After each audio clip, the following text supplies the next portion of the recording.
You're fluffy. Come fluffy. You did not open the door again, did you? Got ya. I hate you.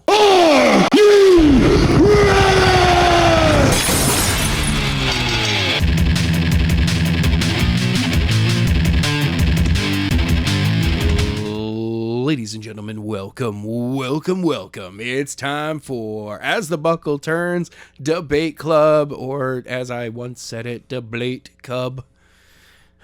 I'm Tim. I'm Adam. Sure. Now you do it. I bring it up, because I get.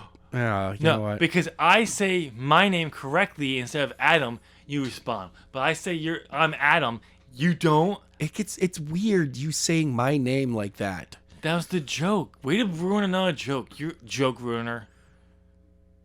Yeah, you know what? No, we're moving on. We have a great topic to discuss this week, and Tim, just walk us through it. So the topic is how many women were impregnated by? That's a different one. I'm sorry. That is not what we're talking about not this week. I apologize. That was my mistake. I cannot believe it. So no, we're gonna be talking about how many pay-per-views is too many pay-per-views or the right amount of pay-per-views. Now this comes from Arn Anderson on his podcast, talking about how when he was a producer, it just felt like between Royal Rumble and WrestleMania, when you had Fastlane in there, it just felt like a wedge in there. Yes. Like you had Royal Rumble and you had your main event when you only had one championship set. Whoever that was going to be challenged to the champion. You had your main event. But then you had Fastlane, so you were building to Fastlane. And then after that, you're just building to WrestleMania, and you didn't have enough time for either. So Fastlane just became the pay-per-view. Okay, yeah, I gotta say, for me, especially with the road to WrestleMania, I understand having Elimination Chamber in there because you have two titles now. Yep. So Elimination Chamber allows, Royal Rumble is one of the titles. You've determined that before Elimination Chamber. Yes. It would be great if we could get a hold of it like the week after the Royal Rumble. We find out who. That would be great. Yep. That way you could build to Elimination Chamber. Don't put a pay-per-view in February. You don't need it. Yep. Honestly, you don't need it. Elimination Chamber at the beginning of March. Mm-hmm. Or very tail end of February. Like very tail end. Yeah, it's really at the end of February, beginning of March. Perfect timing. One pay-per-view, putting January, February, March, April, every pay-per-view doesn't make sense. No. Having one in there to set up your other title, perfect. Well, I think what Arn Anderson was talking about was back when the brand split was over with, and you only had Fastlane for the longest time. They got rid of Elimination Chamber. It was just Fastlane, so you only had that one pay-per-view. But it did, when you look at the cards on that, Fastlane was never taken serious. No. When they had the two, actually it was only recently they actually done the two. Yes. They always just had Elimination Chamber be that one, and it was always handled really well. It was that pay-per-view was meant to set up the challenger for the other world title. Exactly. Who didn't win the Royal Rumble. That's what it was meant for. And it worked. You had some great twists where you had like 1 year Edge lost the WWE Championship in his Elimination Chamber, came in, attacked someone, took their spot, won the world title at the end. Yes, joined the other match instead and went for that one. Yeah. Okay, that's a twist. Now, that's a great little twist. Did they do stuff like that a lot at Elimination Chamber? Sometimes. Did it always work? Not always, but for a good portion of it did, actually. Also, the Money in the Bank has been cashed in at an Elimination Chamber. Yeah. You're thinking about... after. You're thinking about Edge? Yeah. That wasn't actually an Elimination Chamber pay-per-view. No, I know, but that type of match also opens it up. I mean, you could also have, Royal... Elimination Chamber works better here. Yes, it does. But going back to the whole point of this is, so how many pay-per-views do you need to have? Because Adam, you came into wrestling right at the end of the Attitude Era. Yes. So you missed it when there was no pay-per-view. Oh yeah, no. I came in and it was nearly every month anyway. Yeah. So I remember when there was only a pay-per-view every 3 months. You had WrestleMania, you had King of the Ring, you had SummerSlam, you had Survivor Series, you had the Royal Rumble. You had 5. You had 5 at boom. that point. But you Tent also poles. then you had WCW, who had their Clash of Champions on TBS, but then you had some staples, like you had Starrcade. Yes. It's a big show for them. They would do on pay-per-view. And I think they had like 1 or 2 others around there. But when Bischoff took over, one of the biggest pieces of advice he got from someone when he got his first day, he called him in and like, what would you do if you had this job? Because he had no clue. Like, he's like, I had an idea, but he was like, what? I'm now. The guy said, he's like, what you need to do is you need to diminish the free pay-per-view level Clash of Champions that we're doing and increase the pay-per-view level ones. Yes. And that's what started it. They did it first. They went to more pay-per-views every month. And then WWE said, whoa, we should probably do that, which is how we got In Your House. Yes. And at the time, it actually worked because it means, wait, more pay-per-views? That's awesome. Yeah. Now, not every single In Your House was a slam solid pay-per-view in the beginning. No. Because it was something new they had to figure out. I mean, what was it? Let's see, you had the third full one. All the titles were in the main event when you had Diesel and Shawn Michaels taking on Yokozuna and the British Bulldog because Owen Hart couldn't get to the arena Okay. in time for the match, though he ran out at the very end, got powerbombed by Nash and got pinned, and they won. Eventually, they took the belts off of them and gave it back to them because he was illegal. Yeah. Only for them to drop the belts back to the Smoking Guns, like a few days later, like okay. 2 weeks later. But that was the entire rest of the card. There was no other championships. That was the main event. Okay. So wait, the heavyweight championship, the intercontinental championship, and the tag team championships were all in the same match. Yep, and whoever got pinned lost the belt. So if Diesel got pinned, he would have lost his world title. To whoever pinned him. Yes. Okay. And this was right before Michaels got beat up by a bunch of Marines for talking smack when he didn't have his posse with him. And lost his smile. No, that came later. That's later. Okay. That was way later. No, this was he got concussed, had to forfeit the Intercontinental Championship to Dean Douglas, who then dropped it immediately to Razor Ramon, and all that. So, but that was like the time. But it worked. Like people were excited about this. Well, yeah. It's like more content, more wrestling, like we wanted. But now you look at it, WWE pay-per-views who still do that, and it's like as the reason why we both got rid of our network subscription, they suck. Yeah, you've just given us an extra show. Like that's what it kind of comes across as, is that some of these shows don't really feel like you're trying to build to them at all, and which diminishes every build that you're doing. Goes to that Hell in a Cell pay-per-view a few years ago. I think it was actually 2018. Yeah. For up until the day of the show, you had 3 matches. Three matches were on the card. 3 matches were on the card. And we did predictions off that. And why we're doing we're not even going to do these predictions. Because they only have 3 cards. There's no point. Nope. And then we saw what happened with The Fiend and Seth Rollins. And we just said... I said I was done. I'm out. I was done. And they have not done much to bring me back. But specifically pay-per-view level shows or specials at this point. Yep. I really feel less is more right now. Yeah, I think in a sense you're right on that one. Creating demand for each of them is a higher priority right now. Yes, absolutely. Because otherwise you're just diluting what you're doing. Now at the time, in the late 90s, the mid 90s into the late 90s, where, pay-per-views just took off for both WCW and WWE, or F at the time, Yeah. you had a super hot product overall. Both companies had a very hot product, and they had a huge audience. So because of that, they were able to increase it and give them more because the demand was there.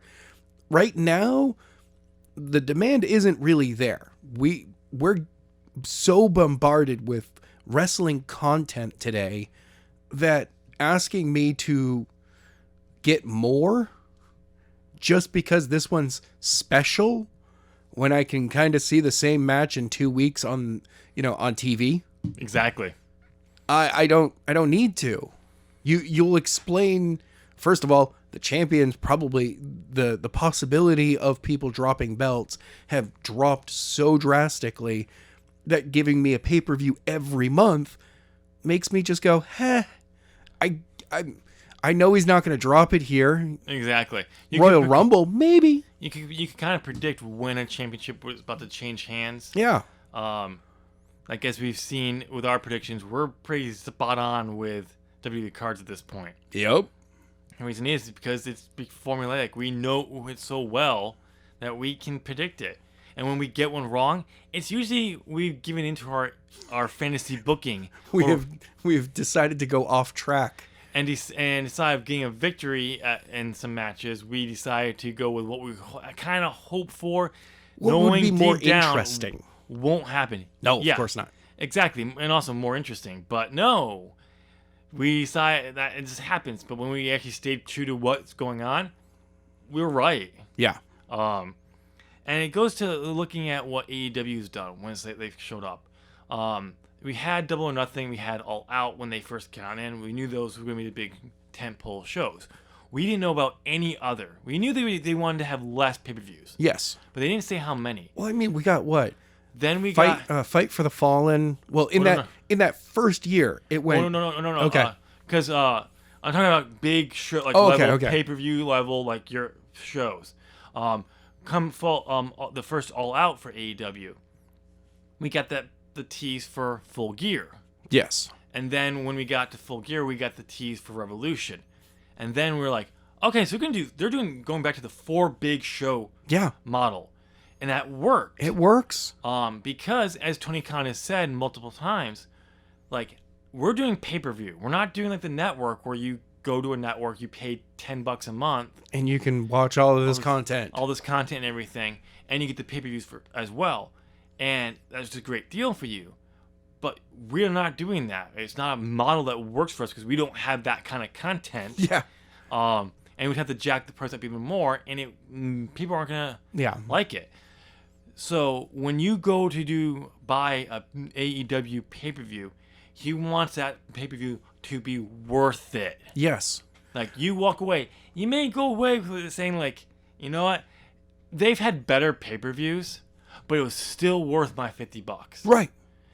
And giving us also, so yes, we are probably going to AEW fanboy for a moment, but giving us also free pay-per-view level shows as well. Yes. Have been good too, because you go, oh no, that just means that every week you guys can turn out the great product. Yeah. And it just comes down to, like, which means that the fans now are going, okay, no, I really need to pick up, the next one, Revolution, that's coming up. Yeah. I need to pick that up because big things are happening there. Well, if you look at NXT, when they started on the network, they started doing the takeover specials. They only had a few of them a year. Right. So if you paid attention, they had to have the world title defended somewhere in between a takeover at some point. Mm-hmm. Or it's just going to be a very long time before the title is defended. That's true. You didn't want that. They were, I guess you could say, maybe 1 or 2 big shows they would do. But if you could look at them, what they did at the time the world title was on the NXT championship was being defended, or the women's championship was being defended, or the tag titles. At that other time, the tag titles were kind of like, they're good, but they didn't have a lot of tag teams. Right. You just took your turn, like the NXT championship as well. Mm-hmm. But they were a bigger show, but you look at what they do now for their big shows. It's an actual takeover level card Right. on TV. Not as big as you get on a takeover. No. But it would. They still have time constraints. They still have a good name. They have some good matches that you could see on a takeover. Right. The matches aren't going to go as long as a takeover because they only have 5 matches on a takeover, and they go about 2.5 to 3 hours. Right. And they've got 2 hours on TV. Yeah, and they're still TV, so they're trying to push all these storylines. Right. AEW just kind of do the same thing, but they've slowly been doing it better. I mean, when the ratings war started, how did NXT get a leg up on them? First off, they did the NXT Invasion for Survivor Series. Yes. One that got them some ratings, and then that came back from the New Year's. AEW just crushed them for a while. It didn't change until this past summer during Great American Bash, where they did 2-night special, along with AEW's doing their not for the fight for Fighter Fest 2 nights in a row pay-per-view, where that was the first time they beat AEW, right? Because they had to put on a pay-per-view level event to do it. And at the time, you look at it like they have some bigger names in wrestling that people will still tune into to watch over AEW. Oh, of course. Because AEW's only been around. They're still building these names. But every time they've done it since, they haven't beaten them. They haven't gone over. No. And it just goes to show you, because AEW is going they were doing some bigger shows. The pandemic kind of threw that into it did a little bit. So doing bigger shows didn't really pick up until recently. Actually, they're real big halfway between a pay-per-view show was really Winter is Coming, if you think about it. Yeah. That was the big one that kind of hit it. And I think Tony Khan always planned to do that, like we saw with the Blood and Guts was supposed to happen. They canceled it because of the pandemic and everything. Bash at the Beach is one of them. Bash at the Beach, that was kind of one. It's just they were just using it was a themed show. It was a themed show, but it wasn't a big card on right. it. Well, this year they did the whole Beach Bash. Yes. Because the AEW their lawsuit with WWE suing them for using something they own but trademark. Yeah. Anyway, it's weird. It wasn't as big of a card as Winter's is Coming, but they did have a little bit some bigger matches up on it. But it just goes to show you they kind of figured this out, and having those 4 big pay-per-views and then these some bigger shows where they've shown the World Championship can change hands on them. Yes, it can. Is a great thing. But will we ever get to a time where we want to have a pay-per-view level card, pay-per-views every month? Look at Impact.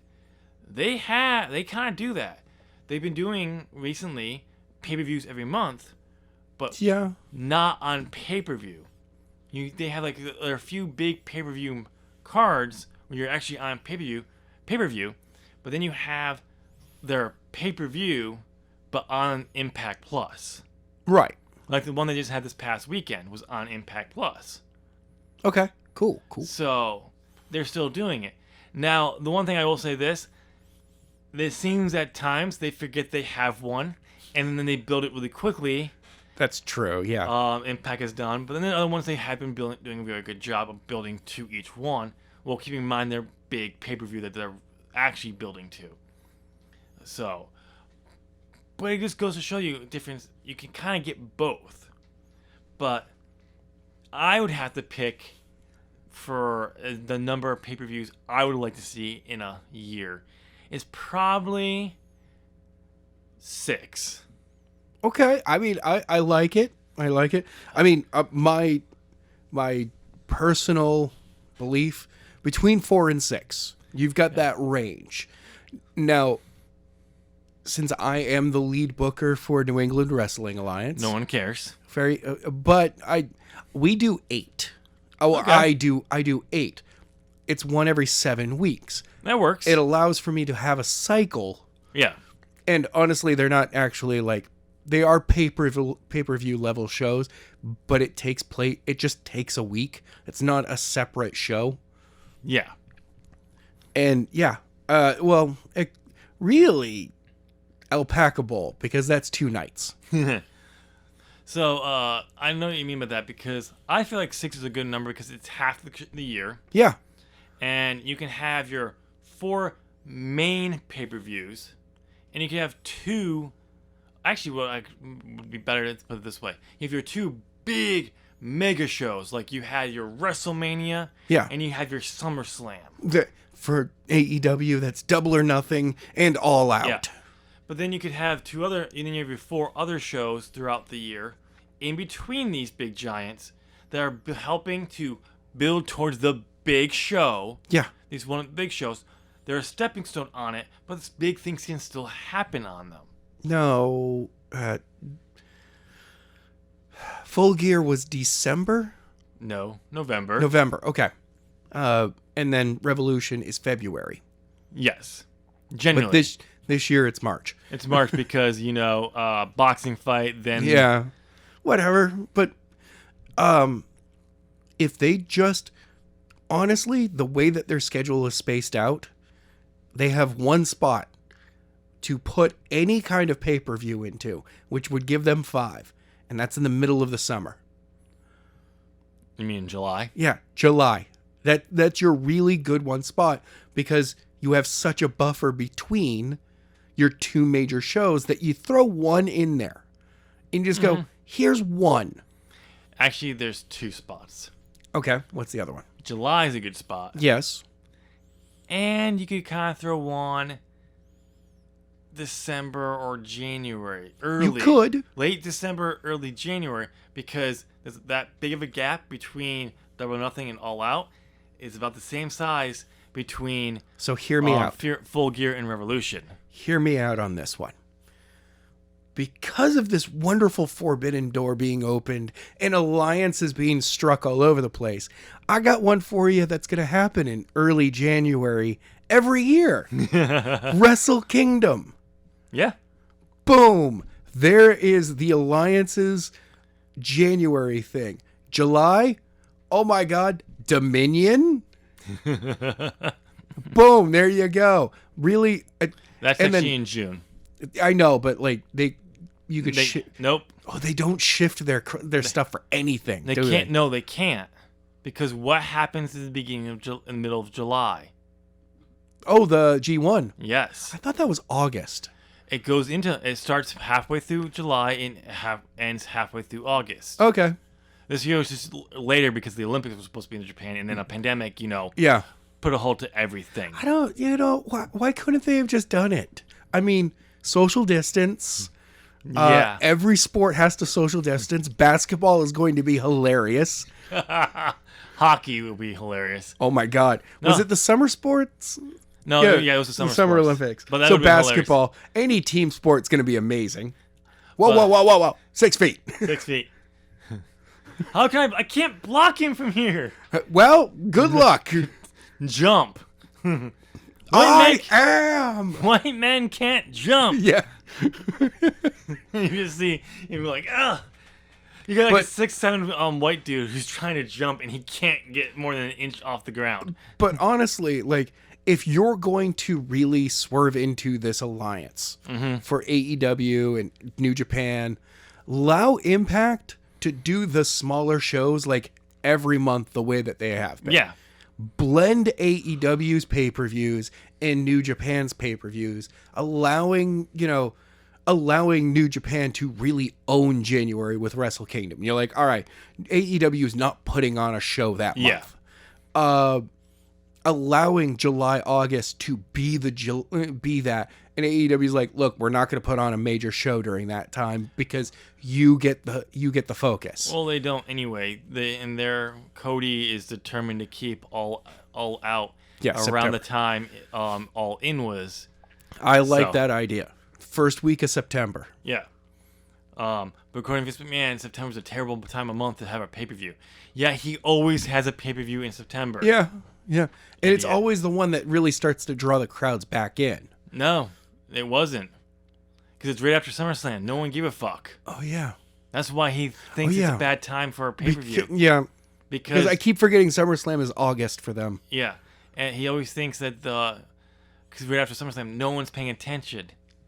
It's because you just had your major show. You need to have time to relax from that. But if you built to a good show, you could have a good show. I always feel that the way that the WWE schedule works, they work against themselves by putting out as much products as they did.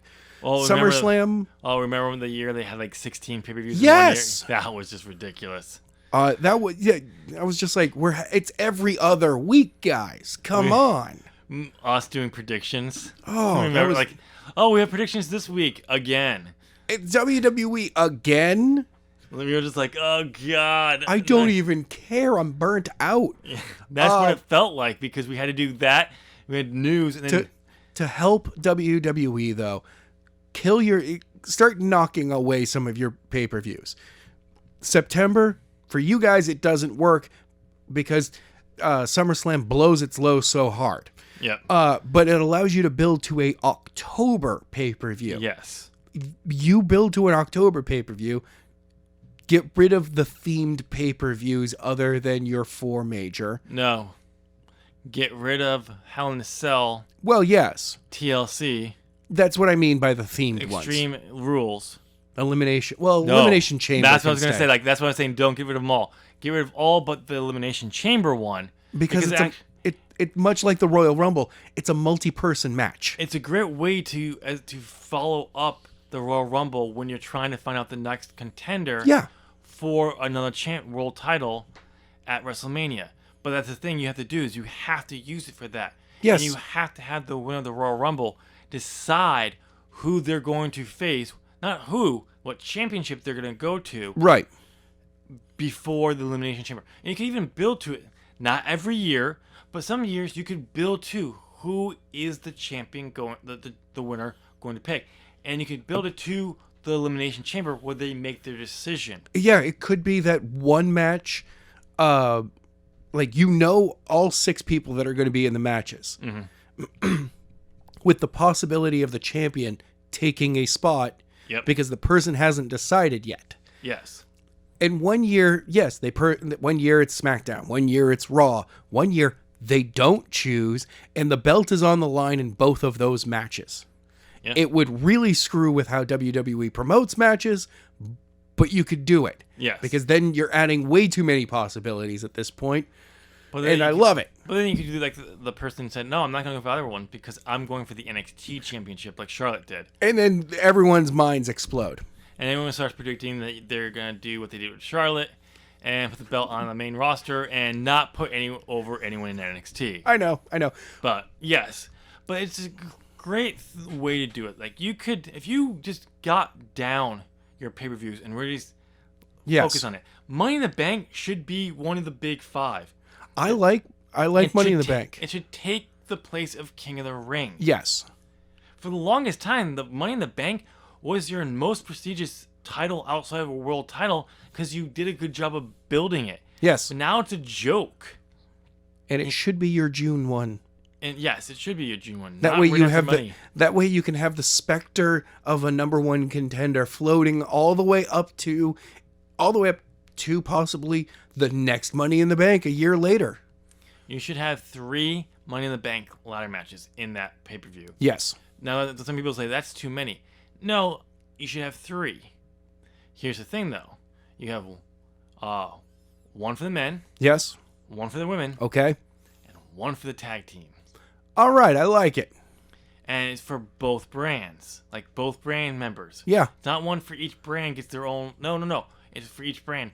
And that Money in the Bank is a deal that they can show up on either brand. Which makes them even more of a shark. Yes. So they can show up like that whole we want to get it. If you booked it right and you have something you want to push or you see it is drawing ratings and you want to really help that, you need one of your other shows to get a little bit of boost this week. Put the money in the bank on and there. Now that they're on, going to be showing up on there. Yes. That will help people draw their eyes to it. Because maybe you do. And if you start doing the cash-ins, like they just show up and doing, people are going to be like, oh my God, go back to when Edge cashed in at John Cena. Yes. CM Punk cashed in on Edge. Seth Rollins cashed in on Roman and Brock. CM Punk cashed in on Jeff Hardy. Yeah. All these different versions.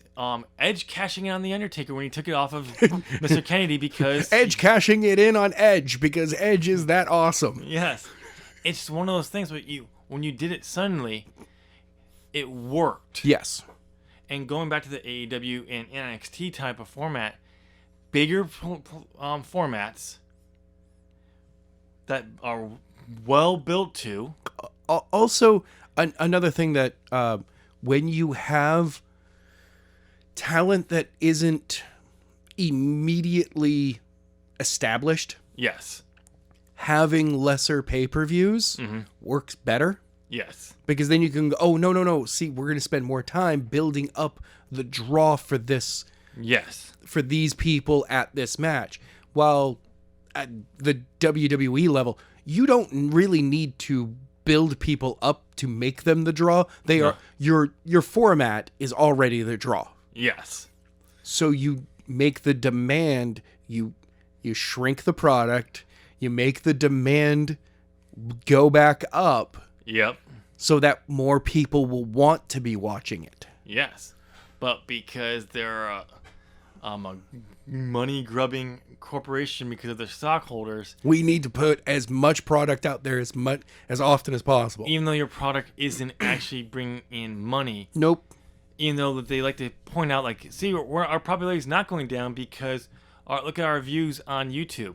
It's a fucking clip. Yeah. It doesn't mean you have popularity. People who are lapsed fans may just look at it, but they're not watching your weekly TV show. They're not paying attention. They saw something that caught their attention and they looked at it. Yeah. It doesn't mean you still have all those fans, because your ratings would be higher. Right. But they try to put that off like it is.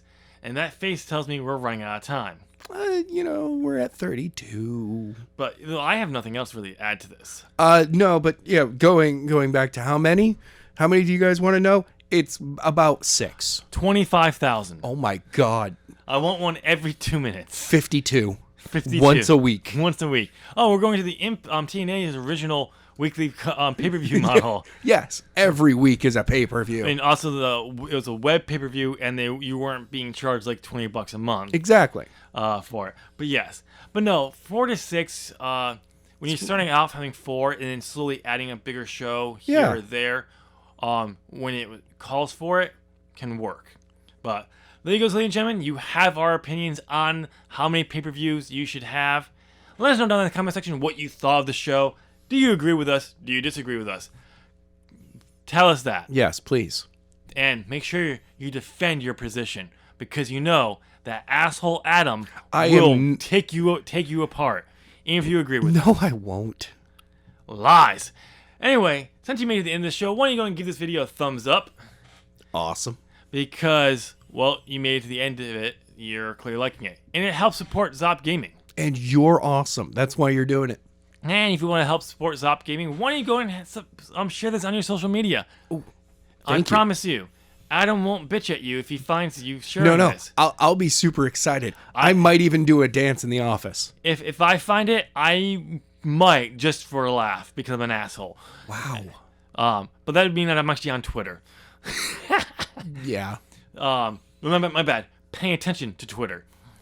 And also, since you made it to the end of this video, why don't you go and hit that subscribe button? Ding. Ring that bell. Ding. Ding. And make sure you turn on all notifications so you know when all Zop Gaming and As the Buckle Turns content goes live. You got something for me this week? Hey, look. Something about my face? Fluffy's out. No, he's not. No. Hey, Fluffy. I'm ignoring it. You're dead. That's not happening. It's not happening at all. Nope, not at all. Your face. Get bent.